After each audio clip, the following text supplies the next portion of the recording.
ये है 1। ये है मेरी मम्मा जो बहुत प्यारी है। ये दुनिया की सबसे अच्छी मम्मा है।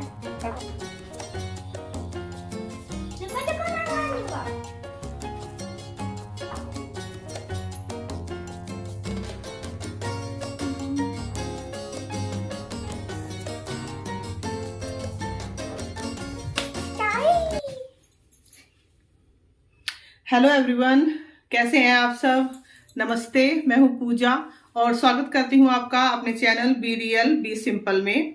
तो अभी इस वीडियो में मैं आपके साथ एक रेसिपी शेयर करूंगी और ये है आज मेरे साथ मेरी बेटी जो अभी सोकर उठी है। इसने आज पराठे खाए हैं, मूली के पराठे जो जो हमने आज सुबह लंच में बनाए थे, नहीं सॉरी ब्रेकफास्ट में बनाए थे। मतलब ब्रेकफास्ट भी बोल सकते हो आप उसको, या लंच बोल सकते हो, या ब्रंच बोल सकते हो, क्योंकि आज हमारा खाना पीना काफ़ी लेट हो गया। आज सभी की छुट्टी थी तो सब घर पे थे, तो इसलिए आज मैंने 8:30 बजे मैंने बनाना शुरू ही किया था। पराठे बनाने मैंने शुरू ही किए थे, नहीं तो 8:30 बजे तक मेरा सुबह का ब्रेकफास्ट का जो काम होता है वो ऑब्वियसली हो ही जाता है। तो आज मैंने शुरू ही 8:30 बजे किया था, तो सब कुछ खत्म करते करते वही 10:30 और 11 तक मुझे हो गया। और उसके बाद फिर खा पी के थोड़ा सा आराम करके अब मैं ये वीडियो शूट कर रही हूँ, ताकि मैं अपनी वीडियो के लिए इंट्रो तो शूट कर पाऊँ कि मैं आज कर क्या रही हूँ। तो आज हमने बनाए ब्रंच में, not lunch not breakfast but brunch में हमने बनाए आज मूली के पराठे।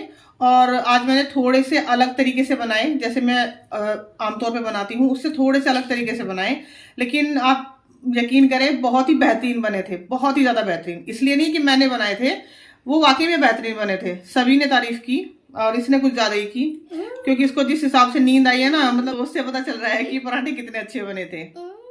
तो सबसे पहले हम रेसिपी देख लेते हैं और उसके बाद मैं आपसे बात करती हूँ।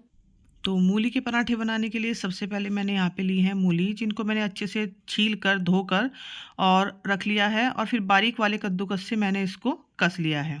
और यहाँ पे मैं आटा बना रही हूँ। आटे के लिए मैंने उसमें थोड़ा सा नमक डाल के आटे को गूँथा है, और यहाँ पे मैं गर्म पानी का इस्तेमाल कर रही हूँ आटा गूँथने के लिए, क्योंकि सर्दियाँ हैं, जिससे हमारा आटा थोड़ा नरम रहे। और अब हम आटे को अच्छे से पानी डाल के और उसको अच्छे से मुक्की लगा लगा के गूँथेंगे, जैसे कि हम नॉर्मली गूँथते हैं। लेकिन थोड़ा सा आटा हमें ढीला चाहिएगा, ढीला यानी कि थोड़ा सा पतला आटा पराठे बनाने के लिए, ताकि हमारे पराठे बेलते वक्त फटे नहीं।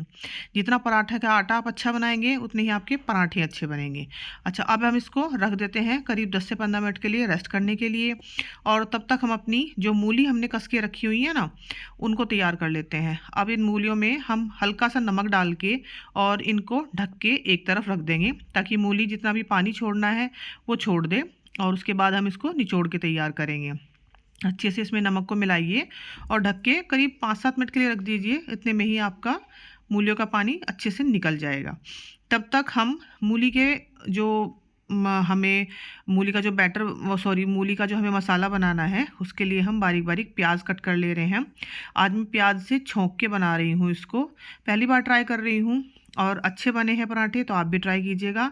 बारीक बारीक मैंने यहाँ पे प्याज काटी है, और यहाँ पे थोड़ा सा पैन में तेल डाला है, करीब 1 से 1.5 चम्मच तेल। उसमें मैंने डाली है अजवाइन। पराठे बनाने में अजवाइन बहुत अच्छी रहती है, किसी भी तरह के पराठे बनाने में। उसके बाद यहाँ पे मैंने प्याज डाल दी है, और इसको हम धीमी धीमी आंच पर भूनते रहेंगे। जब तक हमारी प्याज भुन रही हैं तब तक हम यहाँ पे अपनी मूली इसमें से पानी निचोड़ लेते हैं। अब देख रहे हो कितना पानी इसमें से निकल रहा है। तो ये सब पानी इसमें से निकल जाएगा और मूली हमारी बिल्कुल ड्राई हो जाएगी, जिससे हमारे पराठे बेलते वक्त फटेंगे नहीं और बहुत ही अच्छे बनेंगे। अब मूली देखिए बिल्कुल ड्राई हो चुकी है और प्याज भी हल्की सी भुन चुकी हैं। इसमें मैंने डाल दिया है ये मूली जो हमने पानी निचोड़ के तैयार की थी। अब हम इसमें डालेंगे हल्का सा नमक, हल्का सा गरम मसाला, सौंफ धनिया का पाउडर मैंने डाला है, और थोड़ी सी कसूरी मेथी, और सबसे लास्ट में मैंने हल्की सी लाल मिर्च डाली है। आप अगर चाहें तो हरी मिर्च भी डाल सकते हैं, लेकिन बच्चे खाएंगे नहीं इसलिए मैंने डाली नहीं। अब हम अपने आटे को तैयार कर ले रहे हैं। आटा आप देख रहे हो ना कितना ढलका ढलका और कितना नरम आटा है, तो इससे हमारे पराठे बहुत अच्छे बनेंगे। अब हम तैयार करते हैं अपने पराठों को। तो सबसे पहले मैंने यहाँ पे गाय की रोटी बनाई है, ऑब्वियसली जो डेली ही बनती है घर में। और उसके बाद मैंने अपने बेटे के लिए सिंपल पराठे बनाए थे, क्योंकि वो कोई भी फिलिंग वाले पराठे नहीं खाता है। और उसके बाद आप यहाँ देख रहे होंगे कि मैं कॉटन के कपड़े से तवे को साफ़ कर रही हूँ। ये इसलिए कि जब हम एक पराठा बनाते हैं तो उसका जो सूखा आटा होता है ना, वो लग जाता है तवे पे और फिर वो अगले वाले पराठे को काला कर देता है। इसलिए अब हमने सिंपल एक लोई ली, उसको थोड़ी सी रोटी के शेप में बेला और उसमें हमने करीब 1 से 1.5 चम्मच फिलिंग रखी। ज़्यादा फिलिंग नहीं रखिएगा, सिर्फ 1 से 1.5 चम्मच फिलिंग। और अब हम इसको इस तरह से बंद करेंगे, पोटली की तरह। देख रहे हो आप मैं किस तरह से बंद कर रही हूँ, इस तरह से आप बंद करिए और इसको रख दीजिए। तब तक मैं अपना अगला पराठा तैयार कर रही हूँ। अभी मैंने उसको बेला नहीं है, बस अगला पराठा तैयार कर रही हूँ। इस पराठे को हम चौकोर शेप में फ़ोल्ड कर रहे हैं। आप देख रहे हो मैंने बीच में फिलिंग रखी, फिर दोनों तरफ से फ़ोल्ड करते हुए इसको पॉकेट की तरह ऐसे मैंने फ़ोल्ड कर लिया और ये हमारा चौकोर पराठा बन गया है। अब आप इसको बेलेंगे तो ये चौकोर शेप में ही बेलेगा। अब यहाँ पे एक और पराठा बना रही हूँ और इसको मैं ट्रायंगल शेप में बना रही हूँ। ऐसे ही एक तरफ फिलिंग रखिए, फिर उसके ऊपर उसको हाफ फोल्ड कीजिए पराठे को, मतलब रोटी के डो को, सॉरी। और ऐसे हाफ फोल्ड करने के बाद आप उसको बीच से फोल्ड कर लीजिए ट्रायंगल की शेप में। तो इस तरह से आपके अलग अलग शेप के पराठे तैयार हो जाएंगे। अब मैं सारे पराठों को पहले भर के तैयार कर रही हूँ, पहले सब में फिलिंग तैयार कर रही हूँ, अभी बना नहीं रही हूँ मैं इनको। तो ये ट्रायंगल शेप का हमारा पराठा हो गया। अब मैंने जो सबसे पहले गोल शेप का पराठा बनाया था ना, वो मैंने लिया है, क्योंकि उसको 10 मिनट का रेस्ट मिल गया है। इसको थोड़ा सा पहले ऐसे हाथों से फैलाएंगे। पराठे जितने भी हो सके पहले हाथों से फैलाने की कोशिश करें, ताकि आपको बेलन का इस्तेमाल कम से कम करना पड़े। आप देख रहे हो मैं यहाँ पर भी पहले हाथ से फैला रही हूँ इसको। और आटे ने यहाँ पे हमारी बहुत मदद की है। जैसे मैंने बोला था ना कि आटा आप बहुत ही ढीला लगाइएगा, तो इससे हमारे पराठे बिल्कुल भी फटे हुए नहीं बनेंगे। ये पराठा आपको लग रहा होगा कि फट गया है, लेकिन ये फटा नहीं है, बस मूली का बैटर ऊपर से दिखाई दे रहा है। अब दोनों तरफ से जब अच्छी तरह से पराठा सिक गया है, उसके बाद ही आप इसको घी तेल जो भी आप लगाना चाहते हैं उससे बनाइएगा। उसके बाद ही घी तेल लगाइए आप इस पर। मैं यहाँ पे घी का इस्तेमाल कर रही हूँ और बिल्कुल धीमी धीमी आंच पे दबाते हुए हम इसको सेक रहे हैं। एक पराठा सिक गया है और उसके बाद आप अभी देखेंगे कि मुझे दोबारा से तवा साफ़ करना पड़ेगा। देख रहे हैं आप, इसीलिए मैंने कॉटन के कपड़े से तवा साफ़ किया था। मैं हमेशा रखती हूँ अपनी रसोई में इस तरह का एक कॉटन का कपड़ा। और यहाँ पे है पराठा, अचार, मक्खन और हमारी चाय, और तैयार हो गया है हमारा ब्रंच। एक बार फिर से कॉटन के कपड़े से तवे को साफ़ किया और अब ये बिल्कुल क्लियर है, अगले वाला पराठा हमारा काला नहीं होगा। अब हम अपना स्क्वायर पराठा बेल रहे हैं। आप देख रहे हो किस तरह से मैं बेल रही हूँ। और अब हम इसको भी तवे पे डाल देंगे। दोनों तरफ से अच्छा सुनहरा होने के बाद हम इस पे घी तेल लगा के सेक लेंगे और फिर इसी तरह से हम अपने बाकी के पराठे भी तैयार करेंगे। ये पराठे वाकई में बहुत टेस्टी बने हैं और आप भी बना के इसको एक बार ट्राई कीजिएगा। तो ये पराठे बेशक से फूले नहीं हैं, लेकिन फिर भी फटे नहीं हैं कहीं से भी। फूले ना हो लेकिन फटे भी नहीं हैं कहीं से भी। कुरकुरा हमारा पराठा तैयार है, लीजिए खाइए। और अब दोबारा से तवे को साफ़ किया और अब की बार मैं बना रही हूँ अपना ट्रायंगल पराठा।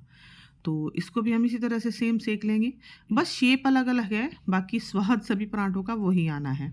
तो ट्रायंगल पराठा भी हमारा बनके तैयार हो गया है और इसको भी हम उतार लेते हैं तवे से। कुरकुरा पराठा हमारा तैयार है। आप भी खाइए और इन्जॉय कीजिए। तो अलग अलग शेप के पराठे आप ट्राई कीजिए, क्योंकि बच्चों को पसंद आते हैं।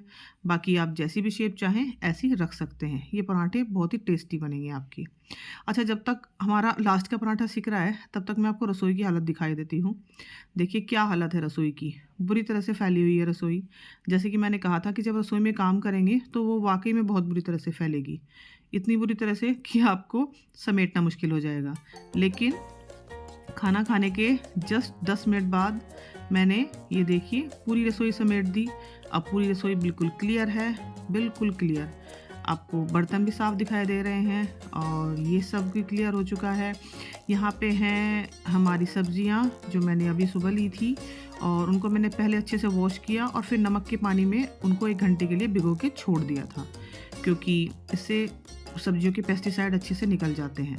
और रसोई हमारी बिल्कुल क्लियर है, तो पता भी नहीं चल रहा कि इस रसोई में पराठे बने थे, लेकिन बने तो थे और बहुत ही टेस्टी बने थे। और ये है मेरा ब्रंच। यहाँ पे है 2 मूली के पराठे, अचार, मक्खन और मेरी खूब सारी चाय मग में। और मग का हैंडल आप नोटिस कीजिए टूट चुका है, तो अब मग मुझे ये चेंज करना है, लेकिन आज फ़िलहाल मुझे इसी से काम चलाना पड़ेगा। तो बड़ा टेस्टी सा ब्रंच है, आप भी प्लीज़ ट्राई कीजिएगा ज़रूर। कि आपने रेसिपी देख ली होगी, तो प्लीज़ बताइएगा कि रेसिपी आपको कैसी लगी।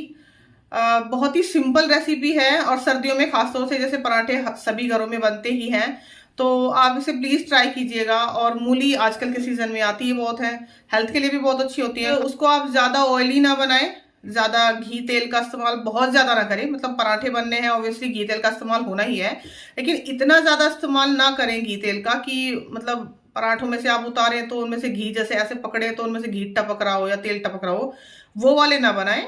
अच्छा, जैसे हमने साथ में मक्खन लिया था, चाय ली थी, अचार लिया था, उसमें आप अपनी मर्जी रख सकते हो। आप दही से भी खा सकते हो और अलग अलग शेप आप ट्राई कर सकते हैं, जैसे कि मैंने अभी इसमें दिखाया आपको अलग अलग शेप्स के पराठे। हालांकि सिंपल तो यही रहता है कि आप सिंपल गोल पराठे बनाओ, लेकिन फिर भी बच्चे होते हैं घर में और उनको अलग अलग शेप्स पसंद आती हैं, तो इसलिए अलग अलग शेप के आप पराठे बना सकते हैं उनके लिए। और फिर जैसे मर्जी आप उनको एंजॉय कीजिए, चाय के साथ, दही के साथ, मक्खन के साथ, अचार के साथ, या बस ऐसे ही रोल करके, जैसे हम बचपन में नहीं खाते थे सब, आप लोगों को भी पता होगा शायद। तो जो जो बचपन में रोल करके पराठे खाता था कमेंट में बताइएगा। हम तो आज भी खाते हैं। उनको रोल करो और चाय के साथ खा लो, बड़ा अच्छा लगता है। तो अब मैं चलती हूँ। Thank you so much for watching. अपना कीमती टाइम देने के लिए बहुत बहुत शुक्रिया।